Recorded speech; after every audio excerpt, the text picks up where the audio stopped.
ستارے زمین پہ دھڑام دھڑام کر کے گریں گے.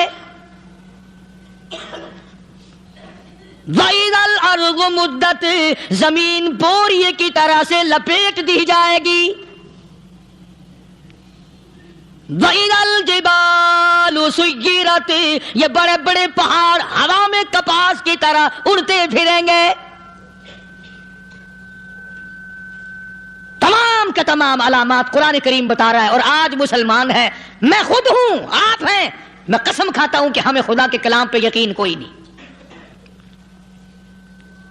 اگر یقین ہو پھر یہ غفلت. صحابی مدنی کریم صلی اللہ تعالی علیہ وسلم کا ساری رات کروٹیں بدلتا ہے. صبح ہوئی بیٹی نے پوچھ لیا، ابا جان میں ساری رات دیکھتی رہی، آپ کو نیند نہیں آئی، کیا کوئی تکلیف ہے؟ دیکھنے والی بیٹی کے بھی قربان جاؤں، بے چین ہونے والے ابا کے بھی قربان جاؤں. آخر بیٹی بھی جاگ رہی ہوگی تبھی تو دیکھا ہوگا. کہنے لگے ابا میں نے ساری رات کروٹیں بدلتے دیکھا، کیا بات ہے، آج نیند کیوں نہیں آئی؟ فرمایا لختے جگر او نور نظر، او میری بیٹی کل قرآن کریم کی ایک آیت سن کے آیا ہوں، ثم لم یتوبوا فلہم عذاب جہنم ولہم عذاب الحریق. السلام علیکم دوستوں، آپ کا خیر مقدم ہمارے یوٹیوب چینل اسلامی کی اس کلپ پر. دوستوں آج کا بیان حضرت مولانا قادیانی ملتانی صاحب کے بیان کا ٹاپک ہے قیامت کا خوفناک منظر، ڈراؤنا بیان. تو چلتے ہیں دوستوں اس بیان کو سنتے ہیں ساتھ مل کر. دوستوں اس بیان کو غور سے سنیے گا، آپ سب کو بھی بہت فائدہ ہوگا. تو چلتے ہیں دوستوں اس بیان کو پورا سنتے ہیں.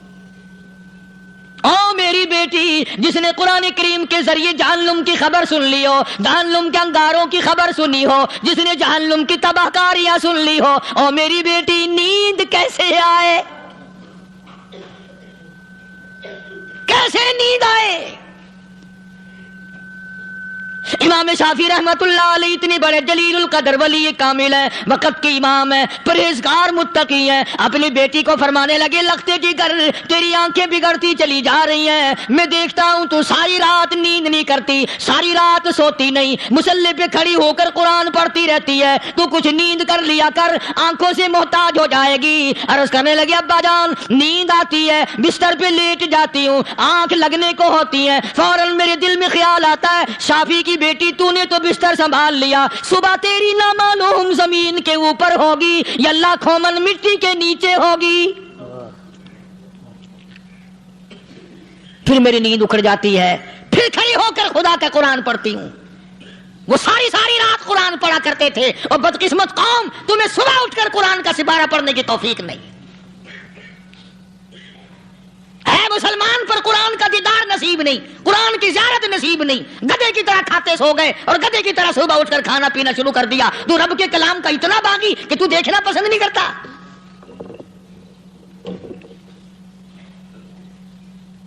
اور دنیا کی چیز اگر گھر میں نہ ہو، ٹھنڈے ٹھنڈے سانس مارتے ہیں عورتیں بھی. ہاں جی اپنی زمین کوئی نہیں نا، اپنی ہاں جی مکان اچھا اپنے پاس کوئی نہیں، فلاں چیز اپنے پاس کوئی نہیں. کبھی کسی نے ٹھنڈا سانس مارا کہ ہم 10 آدمی ہیں گھر کے، ایک آدمی بھی قرآن پڑھنے والا نہیں، ہم سارے کے سارے پتہ نہیں کیسے اکٹھے ہو رہے ہیں.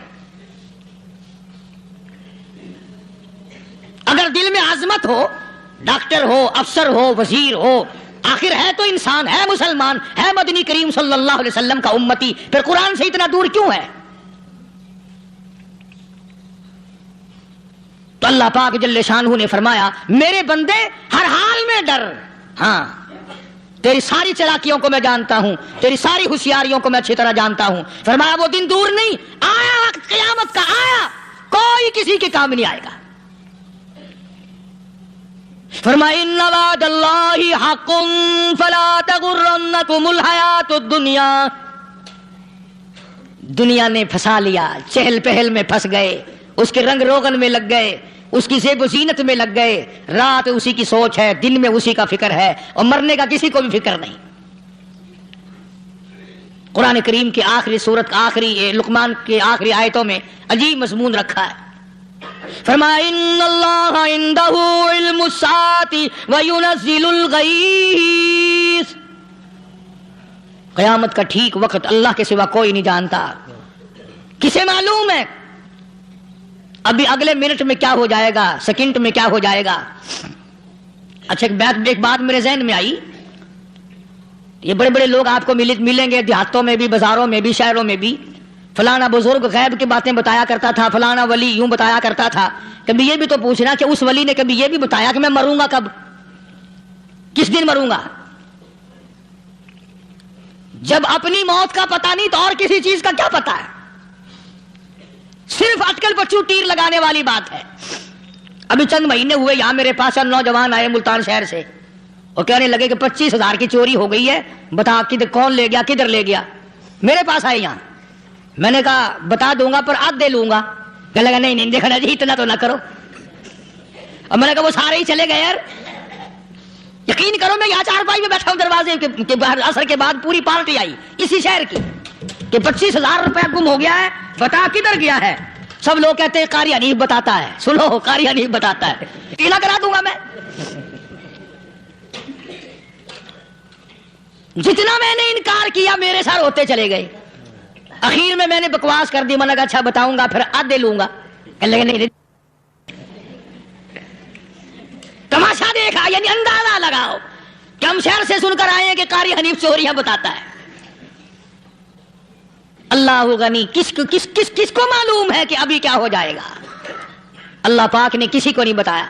فرمایا ان اللہ عندہ علم الساعۃ وینزل الغیث. قیامت کا ٹھیک وقت کسی کو معلوم نہیں، بارش کا کوئی پتہ نہیں کب ہوگی، کتنی ہوگی. تم ابھی کہہ رہے ہوگے کہ جی میں موسمیات والوں کو پتہ چلتا ہے. ان 3 مہینے میں یہ محکمہ موسمیات والے کئی دفعہ کہہ چکے ہیں کہ بندہ باندی ہوگی، مگر کچھ بھی نہیں ہوا. بلکہ جتنے یہ زیادہ بتلاوے نا اتنا ہی موسم خراب ہوتا چلا جا رہا ہے. پچھلے سال انہوں نے روئی کی گانٹھوں کی گنتی بتائی کہ اتنی کپاس پیدا ہوگی ملک میں، اتنی روئی کی گانٹھ بنے گی، اتنی باہر بھیجیں گے اور اتنی اپنے گھر رکھیں گے. ذرا پوچھو تو صحیح ذمہ داروں سے سر کھجاتے پھرے کہ کھاد کے پیسے بھی واپس نہیں ہوئے. بھلا کسی کو کیا پتا کہ ابھی کیا تھا اور ابھی کیا ہو جائے گا، کل کیا ہوگا، پرسوں کیا. ایک اللہ کی ذات جانتی ہے. فرمایا وَيُنَزِّلُ الْغَيْثَ، کوئی نہیں جانتا بارش کب ہوگی، کتنی ہوگی، کہاں تک ہوگی، کس قدر ہوگی، کس طرف میں ہوگی، کہاں نہیں ہوگی. وَيَعْلَمُ مَا فِي الْأَرْحَامِ، کوئی نہیں جانتا عورت کے پیٹ میں کیا ہے، لڑکا ہے کہ لڑکی. باپ کو پتہ نہیں، ماں کو پتہ نہیں، دادی کو پتہ نہیں، نانی کو پتہ نہیں. یوں کہ کسی کو پتہ ہو یا نہ ہو، حضرت صاحب کو پتہ لگ جاتا ہے. حضرت صاحب کو کیوں؟ حضرت صاحب ٹھڈ دے اندر وڑدا ہوندا ہے. تماشا دیکھ، کوئی کسی کو پتہ نہیں چلتا. اور خدا نے اپنی خدائی کسی کو تقسیم کر کے دینی نہیں. لم یلد ولم یولد، نہ میرے ماں باپ، نہ میں کسی کا باپ، نہ میری اولاد، نہ میں کسی کی اولاد. اللہ الصمد، بے نیاز، بے مثال ہوں. ہمیشہ سے ہوں اور ہمیشہ رہوں گا. سام میرے محتاج ہو، میرے دروازے کے گداگر ہو، میرے دروازے کے فقیر ہو، میرے دروازے کے دستے نگر ہو. آؤ مانگو کھاؤ، موت آئے مر جاؤ. اگر اکڑو گے فرمایا پھر میں نے بڑی بڑی سزائیں دی ہیں لوگوں کو. ہاں میں تو توبہ بھی منہ سے نہیں نکلنے دیتا. کلمہ تو کلمہ ہائے نہیں کرنے دیتا میں. جب میں موت کا پیغام دوں یکدم دل کی حرکت بند ہو جاتی ہے. آئے بھی نہیں، اوئی بھی نہیں، اف بھی نہیں، کچھ بھی نہیں. فرمایا وَيَعْلَمُ مَا فِي الْأَرْحَامِ، کسی کو پتہ نہیں عورت کے پیٹ میں کیا چیز ہے. دیکھو نا، جس نے 9 مہینے بچہ پیٹ میں رکھا، جب بچہ پیدا ہوتا ہے نا خود ماں بھی کان لگاتی ہے، بتائیں گی لڑکا ہے کہ لڑکی ہے. بےتابی سے انتظار کرتی ہے، بڑی بے قراری سے انتظار کرتی ہے عورت کہ یہ دائی بولے، کوئی اور پاس والی بولے، کوئی اور چھوٹی بڑی گھر کی عورت بول کے بتائے کہ لڑکا ہے کہ لڑکی ہے. اور جس نے 9 مہینے پیٹ میں رکھا جب اس کو پتا نہیں تو پرلی طرح بیٹھے ہوئے حضرت صاحب کو پتا کیسے چل گیا. وَيَعْلَمُ مَا فِي الْأَرْحَامِ، زیادہ سے زیادہ تمہیں یہ کہیں گے جی فلاں بزرگ نے دعا کی تھی اللہ میاں لڑکا دے گا، لڑکا ہو گیا. ٹھیک ہے، دعا تو بھی مانگ، بزرگ بھی مانگے، پیر بھی مانگے، فقیر بھی مانگے، عالم بھی مانگے، ماں بھی مانگے، باپ بھی مانگے، خاندان سارے مانگو. بات یہ ہے مانگو تو سارے، پر یوں کہو دینے والا وہ ایک ہے بس. یہ ہے اصل بات. اور مانگنے کی تو کوئی کسی کی وہ نہیں. امام الانبیاء محبوب کبریا حضرت محمد مصطفیٰ صلی اللہ تعالیٰ علیہ وسلم سیدہ عائشہ صدیقہ رضی اللہ تعالیٰ عنہا فرماتی ہیں میں سوئی ہوئی تھی، اچانک میری آنکھ کھلی، میں نے کالی کملی والے کو سجدے میں دیکھا، رو رہے ہیں، دعائیں مانگ رہے ہیں، رو رہے ہیں۔ حضرت عائشہ فرماتی ہیں اللہ اکبر، فرماتی ہیں اتنے روئے سرکار مدینہ صلی اللہ علیہ وسلم، سانس رک گیا، سانس گھٹ گیا آپ کا۔ حضرت عائشہ فرماتی ہیں میں اپنا جگر پکڑ کے بیٹھ گئی، کہیں آج بیوہ تو نہیں ہو جاؤں گی۔ نبی نے اتنا مانگا، اتنا مانگا، اتنا مانگا، اس کائنات میں مانگنے والا کوئی آیا ہی نہیں۔ ہر آن مانگا، ہر لمحہ مانگا، ہر گھڑی مانگا، اور اتنا مانگا۔ میری بات لکھ کے لے جاؤ انشاءاللہ، کچی پکی بات نہیں۔ سیدہ عائشہ صدیقہ رضی اللہ تعالیٰ عنہا گواہ ہے، سیدہ فاطمہ الزہرا رضی اللہ تعالیٰ عنہا گواہ ہے، نبی کی گھر والی گواہ، نبی کی لخت جگر نوری نظر فاطمہ الزہرا گواہ، فرماتی ہے حضور کریم صلی اللہ علیہ وسلم کا جب آخری وقت آیا، آواز بالکل ختم ہو گئی، آواز بالکل پست ہو گئی، پھر بھی لب حرکت کرتے تھے، لب حرکت کرتے تھے، دونوں کی دونوں فرماتی ہیں ہم نے کان لگایا، آواز تھی ربی حبلی امتی، ربی حبلی امتی، اور میرے مولا میری امت کو معاف کر دے۔ اور خدا کی قسم کالی کملی والے نے آخری سانس تک مانگا ہی مانگا، چاہے تیرے لیے مانگا، امت کے لیے مانگا، مگر ہر وقت مانگا۔ اور یوں فرمایا کہ میدان حشر میں جب لوگ چاروں طرف سے پریشان ہو کر، عاجز ہو کر، تنگ ہو کر، دھکے کھا کر، ذلیل ہو کر، انبیاء علیہ الصلوۃ والسلام کے مشورے سے جب حضور کریم صلی اللہ علیہ وسلم کے دربار میں آئیں گے، مشکوٰۃ شریف میں حدیث موجود ہے، ارشاد حضور کریم صلی اللہ علیہ وسلم کا، فرمایا لوگ مجھے سفارش کے لیے کہیں گے اللہ اکبر کبیرہ، تو یوں فرمایا یہ نہیں فرمایا کہ میں اللہ میاں کو ٹیلی فون کروں گا کہ دیکھنا ذرا خیال کرو امت آ رہی ہے میری، یا امت کو یہ کہے کہ رکا لے جاؤ، بلکہ یوں فرمایا جیسے امت آ کر کے مجھے پریشان کرے گی میں سجدہ کروں گا، میں سجدہ کروں گا، اس وقت بھی سر میرا در تیرا، جھولی میری عطا تیری۔ اور حدیث پاک کا اگر مضمون پڑھ کر دیکھو سارے مضامین حل ہو جائیں۔ یوں فرماتے ہیں خود حضور کریم کہ میں اتنا لمبا سجدہ کروں گا اس وقت قیامت میں، اتنا لمبا سجدہ کروں گا کہ 7 دن 7 راتیں کا وقت 1 ہفتے کے برابر وقت لگ جائے گا، میں سر سجدے سے نہیں اٹھاؤں گا، اتنا لمبا سجدہ کروں گا کہ 1 ہفتے کے مقدار وقت لگ جائے گا۔ یہ مقدار کیوں فرمایا؟ قیامت کا دن ہے نا، دن ڈھلنا نہیں، چھپنا نہیں، رات آنی ہی نہیں، رات تو ہے ہی نہیں نا، اس لیے فرمایا 1 ہفتے کی مقدار دن لگ جائے گا، وقت ختم ہو جائے گا پورا ہفتے کے برابر۔ اس کے بعد اللہ پاک مجھے فرمائیں گے ارفع راسک یا محمد صلی اللہ علیہ وسلم، میرے محبوب سر اٹھاؤ، سل مانگو توتا دوں گا، مانگو دیا جائے گا، سوف یعطیک ربک فترضی، تیرا رب تجھے راضی کر دے گا۔ صحابہ اکرام رضوان اللہ تعالی علیہ مجمعین نے عرض کر دیا یا رسول اللہ صلی اللہ علیہ وسلم آپ کس وقت راضی ہوں گے؟ کتنے لوگ جنت میں چلے جائیں گے، دوزخ میں چلے جائیں گے، آپ کس وقت راضی ہوں گے؟ خدا کی قسم اس محسن کائنات کا کیا کہنا کالی کملی والے نے جو ہم پر مہربانی فرمائی۔ یوں فرمایا جب تک ایک ایک امتی کلمہ پڑھنے والے کا ہاتھ پکڑ کر جنت میں نہ لے جاؤں میں محمد الرسول اللہ کو چین نہیں آئے گی، ایک ایک کو لے جاؤں گا اور چین نہیں آئے گا مجھے اس وقت بھی۔ تو عرض کر رہا تھا کہ قرآن کریم نے اور تمام چیزوں میں عقیدے کا سدھار کہ عقیدہ بناؤ، یہ جو عقیدہ ہے نا اس کی حیثیت ایسی ہے جیسے پہلی اینٹ عمارت کی، اگر اینٹ ٹیڑھی ہو گئی تو ساری عمارت ٹیڑھی ہو جائے گی، اگر عقیدہ صحیح نہیں تو سارے اعمال ٹیڑھے ہو جائیں گے، اور اگر عقیدہ صحیح ہے تو اعمال بھی اور تمام افعال بھی اخلاق بھی تمام کی بنیاد جو ہے وہ صحیح رہے گی اور اچھی توفیق ہوگی۔ یہ عربی کلمہ ہے، آپ اور میں اگر کلمے کا معنی سمجھ لیں پھر بھی بات بنتی ہے، یہی تو معنی لا الہ الا اللہ، کوئی نہیں بگڑی بنانے والا کوئی نہیں، حاجت روا کوئی نہیں، مشکل کشا کوئی نہیں، تیرا ہاتھ پکڑنے والا کوئی نہیں، مجھے اور آپ کو اولاد دینے والا کوئی نہیں، بیوی بچے دینے والا کوئی نہیں، یہ ہر روز روٹی کھلانے پانی پلانے والا اس کے سوا کوئی نہیں، الا اللہ، ایک اللہ کی ذات ہے۔ اور فرمایا کہ یہ بتایا کس نے کہ یہ سب کچھ کرنے والا کون ہے؟ محمد الرسول اللہ صلی اللہ علیہ وسلم، کہ ہمارے آقا اور مولا حضرت محمد الرسول اللہ صلی اللہ علیہ وسلم نے بتایا۔ تو قرآن کریم کی آیتوں نے وضاحت کر دی، وما تدری نفس ماذا تکسب غدا، کسی کو پتہ نہیں کل کیا ہو جائے گا، صبح کو کیا ہو جائے گا، شام کو کیا ہو جائے گا۔ وما تدری نفس بأي أرض تموت، کوئی نہیں جانتا موت کس جگہ پہ آئے گی۔ کسے معلوم ہے کہ میری قبر کہاں بنے گی؟ کوئی نہیں جانتا میرے اس بدن کو جانور کھا جائیں گے۔ کسی کو علم نہیں ہے کہ قبر کا گڑھا ملے گا کہ نہ ملے گا، کفن ملے گا کہ نہ ملے گا، نماز جنازہ نصیب ہوگی کہ نہ ہوگی، غسل نصیب ہوگا کہ نہ ہوگا، کوئی نہیں جانتا۔ کلمہ پڑھتے موت آئے گی یا کنجری کے گانے سنتے گاتے موت آئے گی؟ کس کو علم ہے کہ آخری کلام جو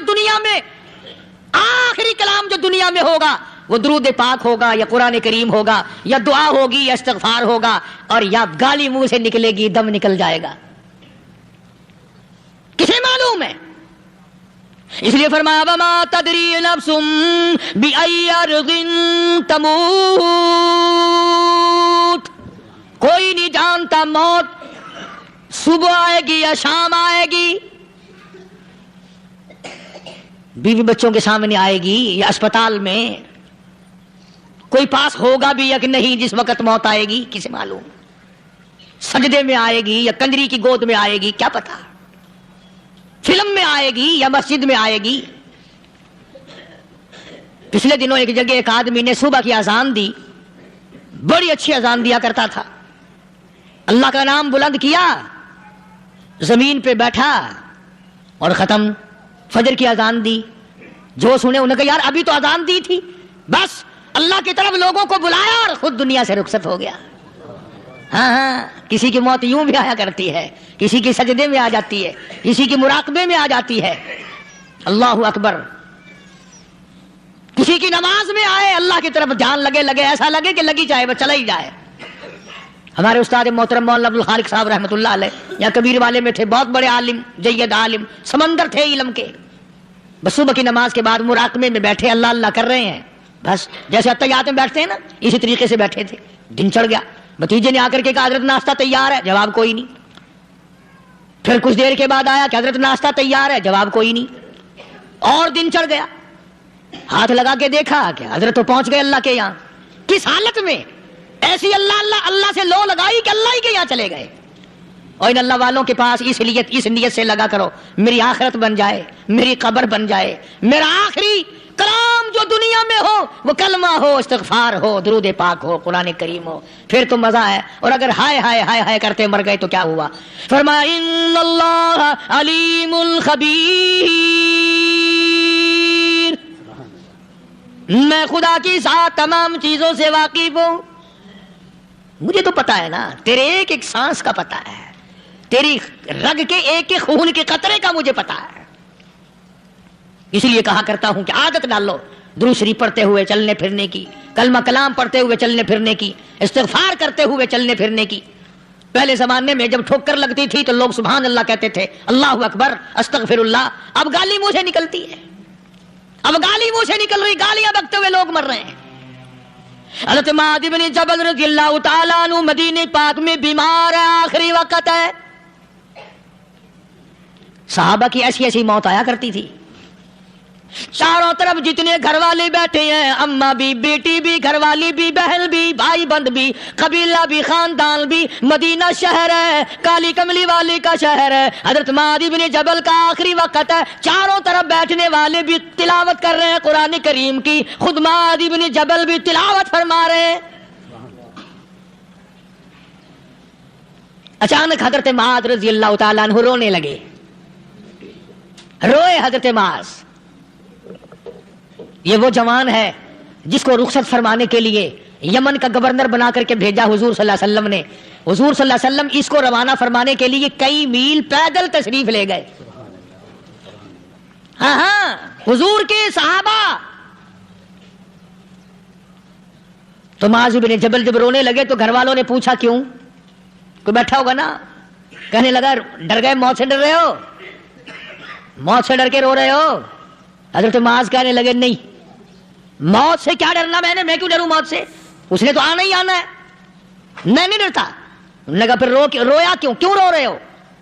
اللہ اکبر. صحابی کہتا ہے میرے دل کی تمنا میرے دل میں رہی، میری آرزو پوری نہ ہو سکی، میری حسرت میرے دل میں رہی، میرا شوق پورا نہ ہو سکا، میری آرزو پوری نہ ہو سکی، میری تمنا پوری نہ ہو سکی.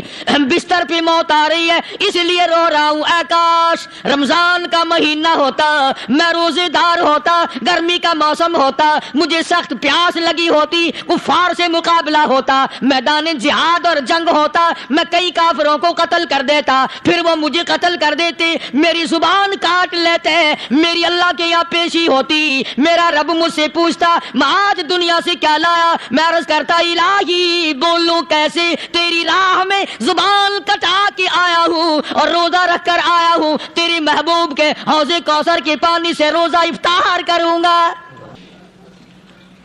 کہتا اس لیے رو پڑا ہوں کہ بستر پہ موت آ رہی ہے.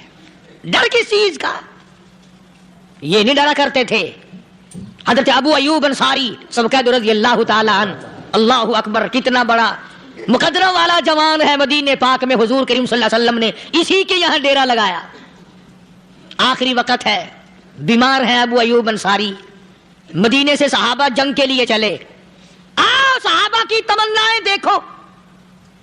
ہم جتنے بیٹھے ہماری تمنا تو یہی ہے نا، کاروبار بڑھ جائے، مکان دکان کا ساز و سامان بڑھ جائے، یہ مل جائے وہ مل جائے، یہ ہو جائے وہ ہو جائے. ابو ایوب انصاری بیٹھے ہوئے دیکھ رہے ہیں صحابہ سواریوں پہ پیدل تلوار نیزے تیر لے کے چلے. ابو ایوب انصاری کہنے لگے کہاں چلے ہو؟ کہ جہاد فی سبیل اللہ کے لیے. کہنے لگا مجھے بھی لے چلو. سمجھ رہے ہیں آپ سارے؟ فرمایا مجھے ساتھ لے چلو. کمال ہے، بیمار آدمی اور جنگ میں بیمار کا کیا کام ہے، کیا کرو گے؟ نے کہا مہربانی کرو، احسان کرو مجھ پر، مجھے ساتھ لے کے چلو. خدا کے بندے بیمار ہے، کرے گا کیا میدان جہاد میں؟ کہنے لگا تم تو بیمار کی بات کر رہے ہو، مجھے ساتھ لے چلو اونٹ پہ ڈال کر. توجہ کرنا ذرا، آخری بات میرے یاد آئی ہے، بتانے لگا ہوں. ابو ایوب انصاری حضور کا میزبان مدینے والا کہتا ہے میں بیمار ہوں، مجھے اونٹ پہ ڈال کے لے چلو، اور اگر میری راستے میں موت آ جائے پھر بھی میری لاش کو ساتھ لے جانا. جہاں کفر اور اسلام کا جنگ ہوگا، مقابلہ ہوگا، اس میدان میں میری لاش کو پھینک دینا. شاید کسی مجاہد کی سواری کا پیر میرے اوپر آ جائے، میں بھی قیامت میں اللہ کے حضور میں کہوں گا یا اللہ تیرے میدان جہاد سے اٹھ کے آیا ہوں میں بھی. اندازہ لگا ابو ایوب انصاری کی تمناؤں کو دیکھ، حضرتوں کو دیکھ. فرمایا مجھے ساتھ لے چلو، اگر میری موت آ جائے تو لاش کو بھی پھینکنا نہیں، دفن راستے میں نہ کرنا، ساتھ لے چلو، وہاں میدان میں ڈال دینا، اور اسلام کے لیے جو لڑنے والے ہوں، کفر کو مٹانے والے ہوں، ان کے پیر میرے اوپر آ جائے، میں کامیاب ہو جاؤں گا. ایک تم ہو جو مسجد میں جھاڑو دینے سے بھی آر کرتے ہو، صف بچھانے میں بھی تمہیں شرم آتی ہے، صف اکٹھا کرنے میں بھی تمہیں شرم آتی ہے، ادھر ادھر کوئی چیز کرنے میں تمہیں کیا معلوم ہے جس وقت قیامت کے دن ان شاہی درباروں کے خادموں کو انعام ملے گا نا، پھر ٹکرے مارو گے، او ہو لو بھائی کمال ہو گیا، ہم تو یوں ہی رہ گئے. آج توفیق نہیں رہی. اللہ سے مانگ، سوتے بھی مانگ، جاگتے بھی مانگ، ہر وقت مانگ، وہی تیری میری جھولی بھرے گا. اسی کی عطا اور بندہ نوازی سے ہم سب کا کام چلے گا. فرمایا ان اللہ علیم خبیر، میں تمہاری ضروریات کو بھی جانتا ہوں، ہر چیز کا مجھے پتا ہے. اللہ مجھے اور آپ کو عمل کی توفیق عطا فرمائے. اللہ پاک اپنے فضل و کرم سے ہم سب کو اپنے بندے بنا لے، عقائد اور اعمال کی درستی فرما دے، مرتے وقت ایمان کی دولت عطا فرمائے. وآخر دعوانا الحمدللہ رب العالمین.